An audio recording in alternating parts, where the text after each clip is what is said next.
Congratulations. Good work. Thank you. Good morning. Thank you, Scott. Good morning. Y'all look great out there this morning, like you're ready to go to the Capitol. Yeah, I've been there a little bit this week. It's getting exciting already. It's so good to know that Scott Waller now has a full-time job. That's one less guy I've got to worry about. You know, I love going around the nation now and speaking. I'm on the executive committee of the Republican Governors Association. I chair the Southern Energy Board of the state for all of our states in the Southeast. We helped form a little organization called the Royal Commonwealth Society. I know that sounds strange, but we've got friends in Great Britain, and once Brexit takes place, they're going to start looking towards the United States for all of the support that they've been getting out of Europe, and what they think is now their trading partner is going to be us. So I thought we better get over there and try to find out what we're doing. And each time I get a chance to travel, whether it's there in England when I spoke to the Royal Commonwealth Society just a few weeks ago, or when I speak to the oil and gas manufacturers and producers around this country, I'm proud to be able to say that I'm the governor of the state of Mississippi now, where we have the lowest unemployment and the highest graduation rate ever in the state of Mississippi. Now think about that. Years ago, and I would go and listen to these great governors who would say, and our unemployment rate is dropping. Mine was about 9.4% when I came into office. In November, it was 4.8%. The lowest it's been, the lowest unemployment has ever been in Mississippi's history since we've been taking measurements of recording people to go to work or who's not working since 1979. That's over 60,000 more people that have jobs. Now, that's pretty exciting. I call that a good start. Because we have now 40,000. I just looked at the Mississippi Works app. If you don't have it, you can go and find it. I just looked at my Mississippi Works app, and we've got 40,000 job openings in the state. So we used to have people looking for jobs, and now we have jobs chasing people. Now, everyone's working on this. I remember 14 years ago when Governor Barber came into office, he asked me to help make sure that we consolidate those organizations that were in charge of putting people to work that helped with that plan. We created the SWIB board, State Workforce Investment Board, and we thought this is a great idea because there were about 3 different organizations at that time. We wanted to consolidate it and said there's one group of people run by business, managed by business, supported by the government that will then go out and identify what our targeted industries are and how we go about finding people to do that. 14 years later, you just heard the Secretary of State, what's the number one interest of businesses? Educated workforce. So what happened in those 14 years? Did we just not do our job? Did the SWIB board not prepare everyone? Of course they did. They prepared us well enough to put 60,000 more Mississippians to work. They helped create a community college system that's one of the top community colleges systems in the nation. Let me tell you, from a blue-collar world, many of us would have never been able to go to college, never have found a good job if it were not for a community college. When I started at Hines Community College, it was a dream of a lifetime. I didn't have a vehicle that could make it to university. Literally, I couldn't drive that far. I'm not sure I could have found Oxford in 1975. But I found Hines Community College. It's helped make all the difference. And all the community college representatives that are here today, that's your incubator for workforce into the future.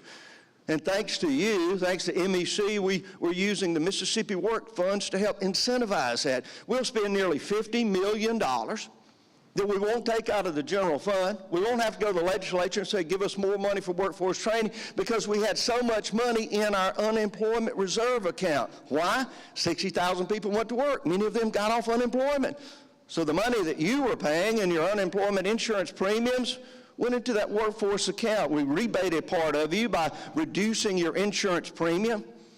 I love to be able to go and tell companies that are coming to the state. We had 30 different announcements last year. 30 different announcements of companies that expanded. About 76% of those were existing businesses. So a lot of times people will come up to me, and we've got a new company coming in, and they'll say, I just wish y'all would help existing businesses. 76% of the support that we got last year and announcements we made, existing businesses.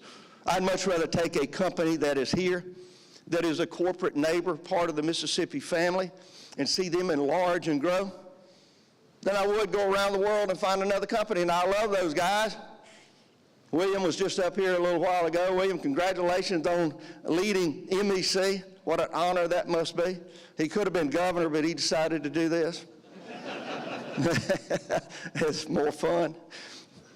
But I'd much rather find a company like Milwaukee Tools. I love Milwaukee Tools. I'm a tool guy, always have been. My dad was a mechanic. And they make the best power tools in the world. They just added another 660 jobs. Now think about that. They come into the state of Mississippi, they got 14 team members here with Milwaukee Tools, and they say we're going to add another 660, 60 of them here in the plant in Jackson. Another 300 in Greenwood, Mississippi, where they now have a plant with about 600 employees there. They're going to add 300 to that plant in the Mississippi Delta.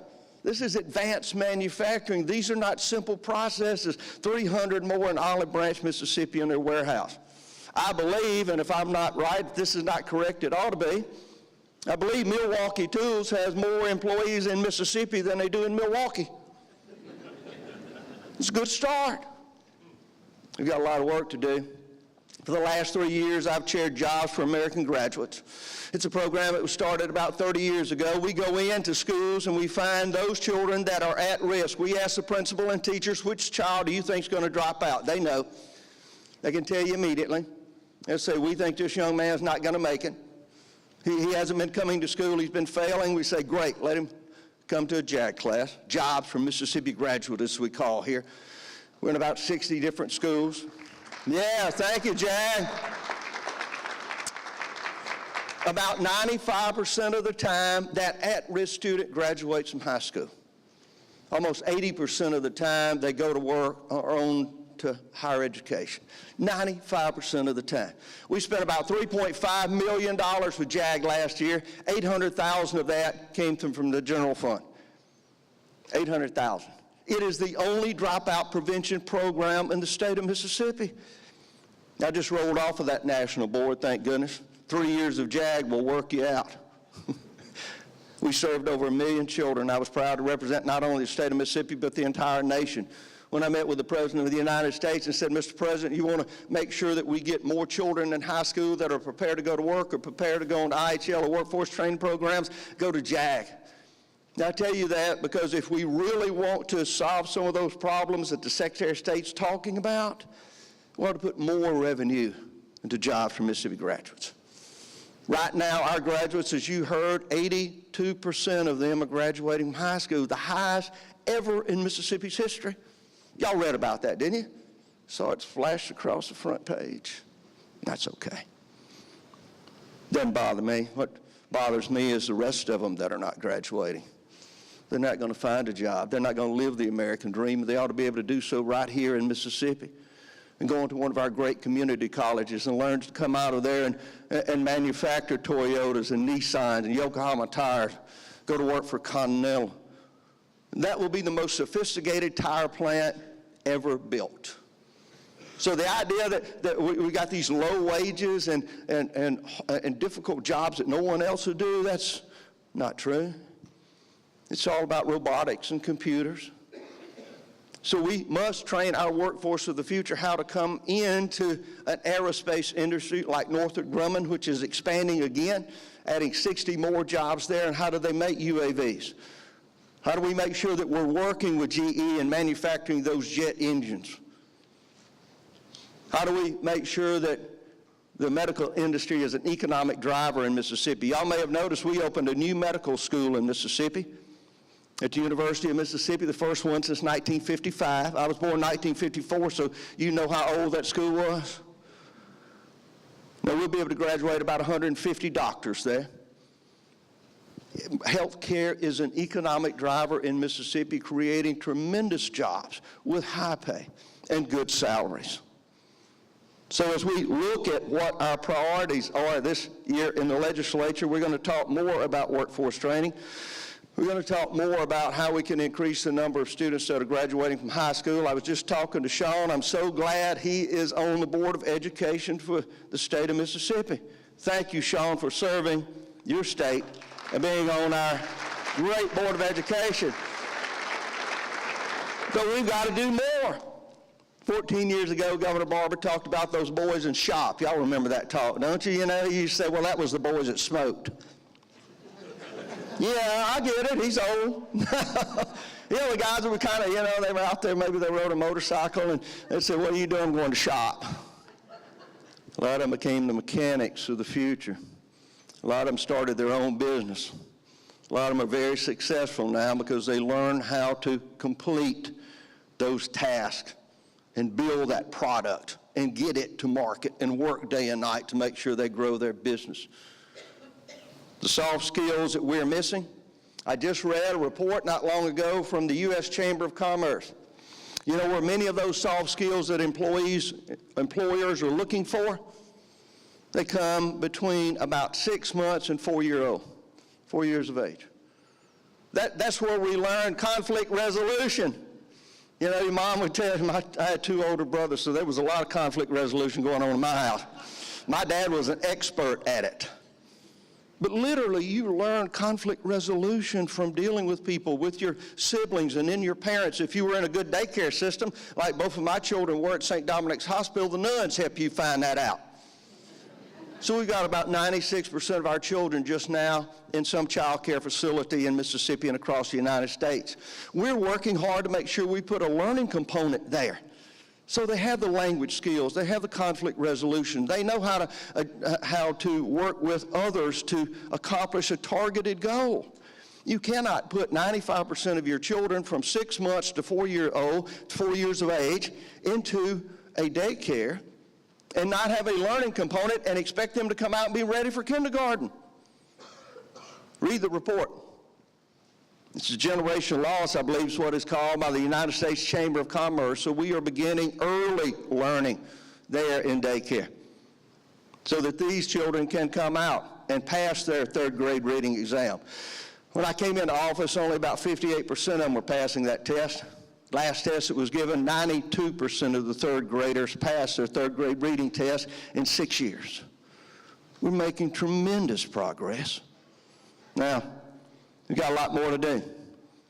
I've got 2 years left, and I can assure you it's going to be very aggressive. We're not going to slow down. We're not going to stop. We're not going to say enough is enough. There are too many things that we need to do. We have a good educational system. We have a good workforce. We have a good state, but we've got to go to great. I just read the book again, Good to Great. And that's what we're going to do. We're going to go good to great. Now, the old idea that we're behind and everything, and every time the media finds a report that says we're last or we're the worst at something, it's across the front pages. You know, collective thinking can make a difference between going from good to great.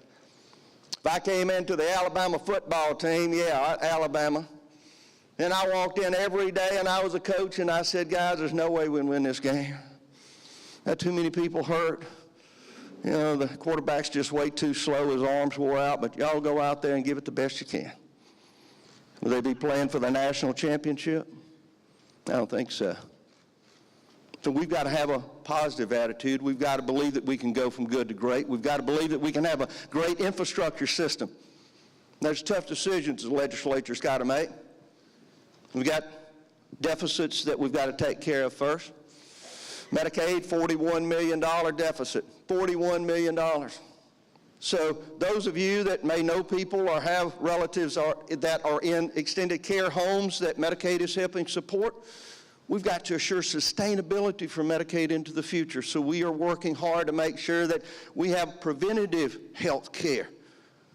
You know, if I can get Medicaid recipients to be responsible for their own health care, to start realizing, you know, I've got to work at this. It just doesn't happen to be a healthy Mississippian. We could save hundreds of millions of dollars and wouldn't have a deficit. Mental health, got additional challenges there. Some say that we're not fully funding public education. We need to be able to support that as much as we can to get that educated workforce. I just tell you this to know that the challenges that the Mississippi legislature has now are large and daunting. So as we go in and we say, well, we've got an idea, we'd like for you to raise taxes and generate another $300 million. That's a 25% increase in MDOT's budget. If you take out state aid road funds, it's a 25% increase. Most state agencies are looking at reductions. Now, we need to do a better job of generating revenue. I've cut taxes 50 different times since I've been governor. I'm leading the SEC in cutting taxes. I like that. But there's a generation of revenue component that must be there, and we've got to explore those opportunities. And I think, in fact, they certainly will. I'm very happy to see that our Congress and the United States Senate joined with the President in passing the largest tax cut in the United States history. If you're not excited about that, you ought to be. You need to look at your corporate interest rates. I can tell you how good it is. In December, we brought in another $22 million of tax payments because I believe people were trying to get in under the wire. Yeah, so it's an anomaly, they say. I said, don't worry, we'll spend anomalies as well as general revenue. $22 million will be coming in. You're going to see this 3% growth on an annual level. That will come to the state of Mississippi as we continue to grow. As you see our unemployment rates going even lower as more people are going to work, but to keep up with that, we've got to stop and sharpen our axe. We've got to have more workforce prepared to take those jobs that are being created every day by companies that are rushing to Mississippi. Not a day that passes. Yesterday I met with an existing company here. They're expanding again. They said, we need to get our building up. I said, oh, okay, great. This is January. I think I can get you some support from the legislature to help incentivize. And look, people that don't like incentivizing companies, look, when those other people stop doing it, I will. When Alabama and Tennessee and all the rest of the nation stop incentivizing companies to come to their state, I'll stop. But until then, we all in. It is the new normal of how you get industry to come to the state of Mississippi, and I'm not going to slow down. But we've got to make sure that when they get here, they've got an educated workforce. So that's back to JAG. It's back to our community colleges. It's back to our daycare centers, starting that early in life. It's back to an attitude to where, as President Ronald Reagan said, the best social program is a job. Now, that's a social program I've been trying to expand ever since I was here the first day. A good job. MEC, you have been the biggest and best part of that. People in this room know how to go from good to great, or you wouldn't be here. They know that we struggle. There are ups and downs. You know that every now and then you have to make a tough decision and make an investment that perhaps others around you are a little hesitant to do, to grow your business. You don't get there by being timid. So we've got to confront the bold facts. We've got to make tough decisions. And we've got to measure our outcomes. What are we doing? Are we really being successful? And we've got to learn to work together. Now, I appreciate a political dynamic. I've taken advantage of it a couple of times in my life. But if we are to go from good to great, we must have an effort to work together on both sides of the political aisles with all of those in the legislature, our national delegation and the President of the United States and all of his cabinet members, and we have the stars in the line to be able to do that. With MEC's help, I think you're going to see a state, the great state of Mississippi, in fact, go from being good to great. Thank y'all for being here today, and God bless you.